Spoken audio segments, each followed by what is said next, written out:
And good evening, everyone. This is your host, J.R. Michael, with another episode of Make That Bloody Movie with Coffee. And tonight we have a special guest, Kenny Prescott.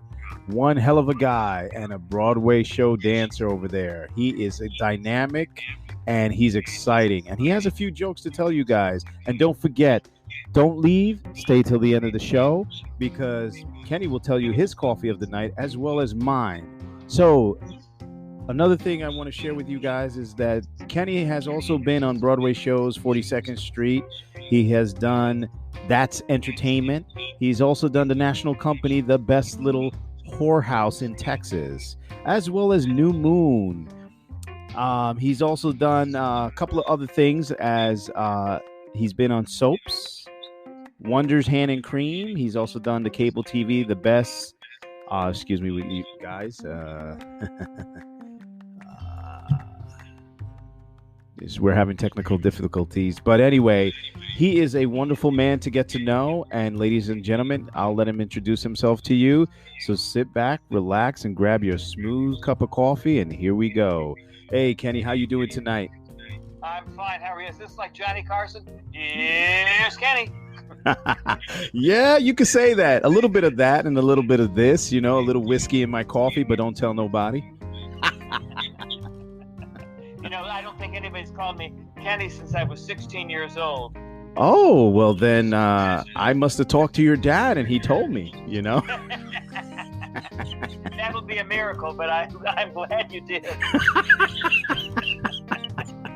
All right, Kenny. So tell everybody out there, okay, compared to back then and now, how does your way of looking at the business now different from how you looked at it at the beginning of your career?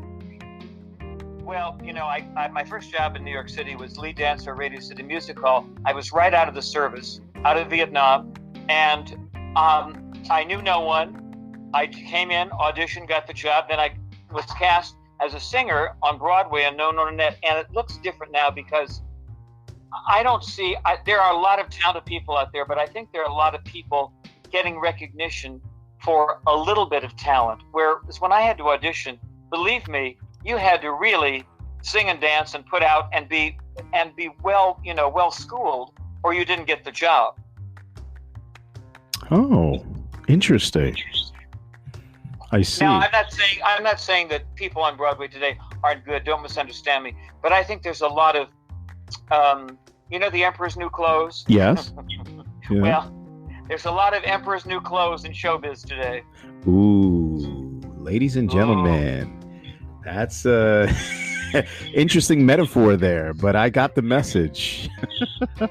Well, I could understand that, Kenny. I mean, today's a little different, and back then it was, I'm not saying people don't grind and do what they're supposed to do, but you're right. Today is a little bit more, if you want to call it, open, in the sense that there's not enough content, but there's a lot more outlets for the content. I just don't think they have enough materials, but I respect that. Yes, back then you need to know ballet, you need to know how to dance, you need to know how to sing, you need to be well-rounded. And for instance, the other night we were watching Turner Classic Movies. We were watching Mrs. Random Harvest with Greer Garson and Ronald Coleman, two outstanding actors who were really wonderful looking and so superb in their talents. And I don't find that kind of interest that when you immediately look them on the screen, you were immediately interested in them as people and as actors. I don't find that today. Do you? No. One of my favorite actors back then that I got introduced to was James Cagney. I thought he was brilliant. I loved brilliant. Yeah, the way he danced, the way he was also funny, but also played serious in Public Enemy. He was something. He was. I felt like Hollywood didn't give him the credit that he deserved, but he was more than what he was special. He was special. Oh, he was, and there were so many others of that same ilk and they all had to come up the hard way. They had to learn their craft, and they had to put out. They just weren't suddenly, because they had blonde hair or whatever, suddenly put in a part. They had to really work for what they got, Yes. No, you're right. And that's why today a lot of actors and actresses, I don't want to say, but they kind of poo-poo on the art, and that's why it's hard to find true talent. Not saying everybody doesn't have talent, just true talent. Talent Well, that's true talent. Not only that, when they speak, most people don't know there are consonants with those vowels, and half of them you don't understand. And there's nothing wrong with my hearing. You can still enunciate and still be a good actor. This is true. This is true, ladies and gentlemen. Now, moving on to question number 2. How do you bounce ideas off, and how much weight do you give to their input? Good question. I do sometimes bounce ideas off, but I've directed and choreographed a lot of shows, and you're in the middle of something, and there'll be some person say, well, we should do this, and my statement is, well, let's ask the janitor what he thinks. There has to be someone in charge who makes the final decision. Not that you don't collaborate, but you have to have a vision, and you have to stick to it, and you can't let people dissuade your vision, because then what happens is, when you ask too many people, unless you really value them as professionals, what you get is a muddle and not really the true idea that you started with. Absolutely, ladies and gentlemen, you get a mud pie. If you ever had a mud pie, it's all messy but gooey in the inside, but it tastes good, but it's all a hot mess. That's the same thing with projects. You got to have, structure, and if you respect the person, absolutely hear their opinions. But if not, you put them in the corner with a straw and a dunce cap, and you say, just sit there nicely. In fact, when I started on Broadway, you would never offer a suggestion to the director choreographer. They're the director choreographer. Yeah. As an actor, even as a lead actor, they tell you what to do. Now, I'm not saying that leads don't collaborate more with directors, but there's a point where you have to shut up and do what you're told to do, I believe. No, I think you're right, Kenny. I think there's, like my father used to say, shut up and sit down, and you hear the teachers back then, they said, listen. You just got the look and you knew to shut up. Exactly. Less talking, more listening. Right. All right, moving on. Question number 3. What do you hope people will take away from your work and your knowledge? I would, that's a really good question too. And I'm a commercial guy. So I'm involved in projects right now with W.C. Fields, who was a very famous actor in the 40s. And I wrote the music, actually, and lyrics for this children's show, and also a Broadway show coming up. I hope they take away happiness and entertainment. We all have got the message. I've already had the message for like 40 years. I don't want, I just want to entertain people and send them out of the theater or the movie theater with a sense of with happiness and with joy. And for 2 hours, they lost their troubles. Oh, that's beautiful. And I agree with you, because back then, when I first saw Julie Andrews, and I thought she still is a beautiful woman, but when she did The Sound of Music, I escaped as a little child. And it may sound corny, I know, but I loved that movie. And you're right. Some good entertainment lets you escape from your problems, and you walk out of there saying, oh, yeah. Like some people, when Rocky came out, they walked out of the theaters feeling pumped, like, yeah, I'm like Rocky, yeah. You have to, listen, you have to be, I want to be entertained. I don't want to see any gloom and doom that's on the news all the time. I want to be entertained, and it's not shallow. It's just a way of enjoying your life, I think. Absolutely. No, and also relay a message in the process of your storytelling, because we all have things that we need to learn, throughout this life. And I believe art is a way of sharing that, Yes, we all have. Some of us have to learn more than others. Yes, we do, but it's a constant learning. I'm telling you. Moving on, ladies and gentlemen. Question number 4. What is the biggest misconception about you? Good question. I was hired to be a competition judge for a big dance competition, which I did for 5 years. And when the guy called me up, he said, everybody says you're really talented and really nice, but you're a loner. And I'm not really a loner, but when I work, I'm concentrated on work. I'm not concentrated on, making everybody happy. I mean, making everybody happy in terms of pandering to them. I'm concentrated on my job. And so I think sometimes that's misconstrued as being aloof rather than being focused on the task at hand. That's interesting you say that. And I've seen that in my life when I've done the same thing you've done. And people say, you're very conceited. They take that as conceited. And I say to them, why? Because I'm just really into what I'm doing, and because I'm not listening about your cat vomit a hairball the other day and you wanted me to give you that attention. So because I'm doing my script writing or rehearsing, it's not good enough. No, it's true. It's so true. I don't know how much time we have, but a quick story. I was in a big summer theater, and Vivian Blaine, who was a very famous star of the 50s and 60s, 40s, was there, and I was doing a leading role.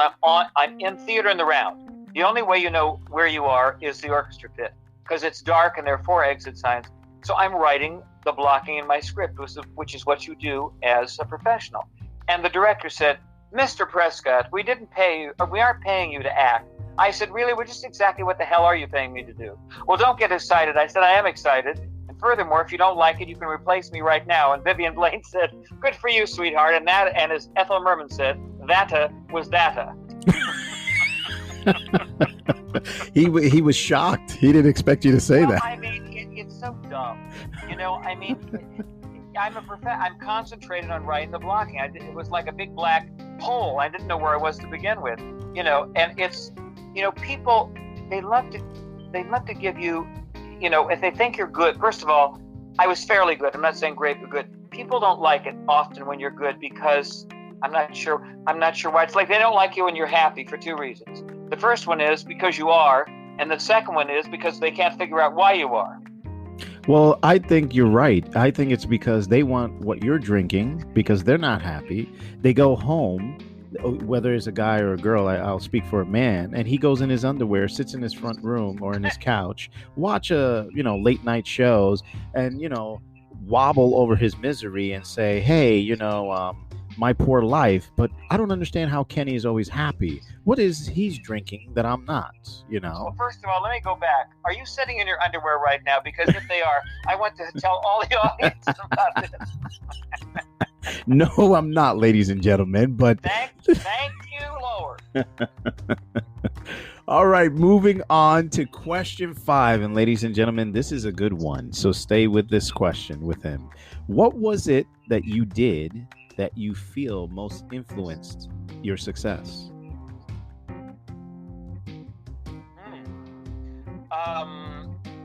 I was fortunate to have 2 fine teachers very early on. Both of them, one, my dance teacher was soloist with Stuttgart Opera Ballet and San Francisco Ballet. My voice teacher was from the Munich Opera, and I was smart enough to shut up and listen to what they had to say. Oh.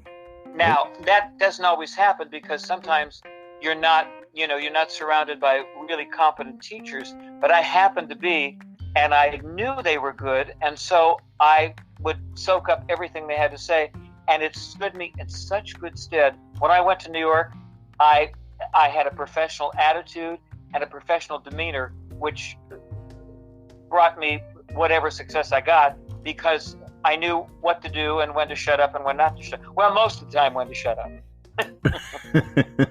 Not always, but most of the time. Well, let me ask you this. In addition to that question, these teachers, what made them so special to you that whatever they were sharing their knowledge with, that stuck with you? Well, because not only were they good at what they did, but they were very interested in me and apparently saw some innate talent that I could further, and they were anxious to develop that talent. So it was kind of a mutual admiration society. Wow. Awesome. Now, for the audience out there, tell them, Kenny, what upcoming projects are you tied into, and where can the audience reach you if they want to send a message? they can send a message to me. I'll give you my email address. It's Hoofer, not Hooker, Hoofer, Hoofer, production, no S, at AOL.com. And I've just written a new musical about Jimmy McHugh, very famous American songbook composer, called Sunny Side of the Street, The Magical Music of Jimmy McHugh. And I just wrote the music and lyrics for a new children's TV show featuring a character fashioned after W.C. Fields, which is a very famous comedic actor in the 30s and 40s. And his grandson, as I think I alluded earlier, wrote the script for this children's show. Plus, he's also writing a Broadway show that I'm going to write the music for. So we've got a couple of big projects going, and it's very exciting. Awesome. It sounds very exciting and very interesting. And what I want to say to you, Kenny, is that where do you see yourself in the next 5 years? Well, if I haven't crossed over to the other side, because you never know these days. You know, we have a nice condo here. Yeah. I always say out of the way of drive-by shooting. but no, it's so funny. I am Dorothy and myself. We have an act together, and we also have a podcast called Two for the Show, which celebrates the golden age of entertainment. We've had big guest stars on the show, and so that's going strong. But I see myself as really writing some more musicals. In fact, I just got an offer from, I can't tell you who, from a very big million seller from the 50s and 60s to write his Broadway show. So we're going to see where that goes. Awesome. Well, you got a lot going on in your plate. I can see why you don't have time to drink coffee sometimes. It's just go. Oh, I drink coffee every morning. That's a given. You know, I get up late, so I turn my phone off, and someone said, I tried to call you at 8 in the morning. I said, you can call me at 8 in the morning. I'm not up till 10. My phone's off. Go ahead. It's okay. Well, that's why we have voice message, so you could just leave a voice. Right. So tell the lovely ladies and gentlemen out there, what coffee do you like to drink when you wake up at 10? Do you mean a brand? Yeah, well, yeah, brand, yeah, sure. Well, actually, we have Folgers coffee, and I just drink it with three sweeteners and milk, and that's it.